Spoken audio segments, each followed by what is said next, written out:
L'activité des établissements de crédit a poursuivi sa croissance dans l'Union monétaire ouest-africaine, UMOA, l'année dernière, en dépit de la pandémie de Covid-19. La qualité du portefeuille des assujettis s'est légèrement améliorée, selon le rapport annuel 2020 de l'APSAO. Le total de bilan du système bancaire a progressé de 5 953,8 milliards FCFA plus 14,4%, pour atteindre 47 212,4 milliards FCFA à fin décembre 2020, contre 41 258,6 milliards en 2019. C'est ce qui ressort du rapport annuel 2020 de la Banque centrale des États de l'Afrique de l'Ouest, BCAO. L'activité des établissements de crédit a ainsi poursuivi sa croissance. La qualité du portefeuille des assujettis s'est même améliorée, en dépit de la pandémie de Covid-19. Cette amélioration représente 0,5 points de pourcentage, sur la base du taux brut, pour se fixer à 11,0%, précise le document. Ce qui consolide la solvabilité du secteur bancaire avec un ratio se situant au-dessus de l'exigence minimale de 9,5% fixée par le Conseil des ministres de l'Union. À fin décembre 2020, l'Union monétaire ouest-africaine, UMOA, compte 152 établissements agréés, dont 131 banques et 21 établissements financiers à caractère bancaire. Les emplois se sont établis à 41 055,7 milliards FCFA en 2020, soit une croissance de 5 152,7 milliards FCFA représentant une hausse de 14,4% par rapport à 2019. Les crédits à la clientèle se sont accrus de 1682,7 milliards, soit plus 7,3%, notamment ceux à long terme. Les titres de placement sont également en augmentation de 2447,9 milliards soit une progression de 29,9%.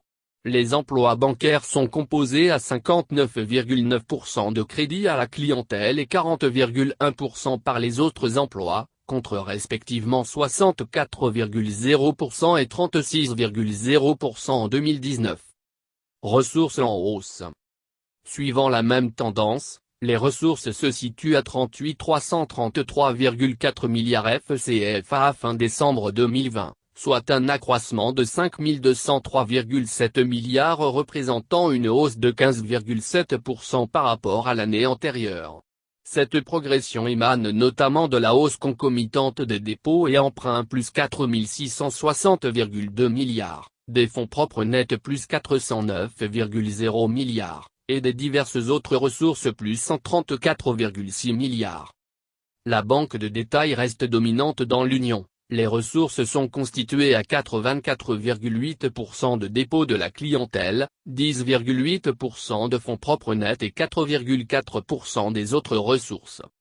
En fait, les fonds propres effectifs de l'ensemble du système bancaire de l'UMOA sont estimés à 2591,9 milliards à fin décembre 2020 contre 2873,4 milliards un an plus tôt. Les risques pondérés sont évalués à 22 383,0 milliards contre 24 865,1 milliards en 2019. Le ratio moyen fonds propres sur risque pondéré s'élève à 11,6% au 31 décembre 2020. Soit un niveau quasi stable par rapport à 2019. La trésorerie des banques et établissements financiers est en amélioration, le déficit structurel s'étant atténué de 51,1 milliards pour ressortir à moins 2722,4 milliards. 8,1% de dégradation au niveau des SFD. Le secteur de la microfinance de l'UMOA a poursuivi son dynamisme en 2020. Mais contrairement au secteur bancaire, l'année 2020 est marquée par une détérioration de la qualité du portefeuille des crédits des SFD, en raison de l'impact de la crise sanitaire sur les activités des clients de ces institutions financières.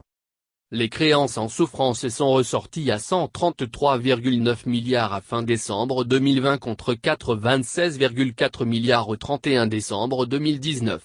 Soit un taux brut de dégradation du portefeuille des SFD de l'Union de 8,1% contre 6,5% en 2019, par rapport à l'encours des crédits. Cette hausse se situe largement au-dessus de la norme de 3% généralement admise dans le secteur. ce qui appelle à la poursuite des actions visant l'assainissement du secteur de la microfinance, la modernisation des outils de supervision des activités de microfinance et la maîtrise des menaces auxquelles sont confrontés les SFD. L'UMOA compte 521 systèmes financiers décentralisés, SFD, disposant de 4299 points de service à fin décembre 2020 contre 4258 un an plus tôt. Le nombre de leurs clients ressort à 15,9 millions à fin 2020 contre 13,6 millions à fin 2019, soit une progression de 16,9%.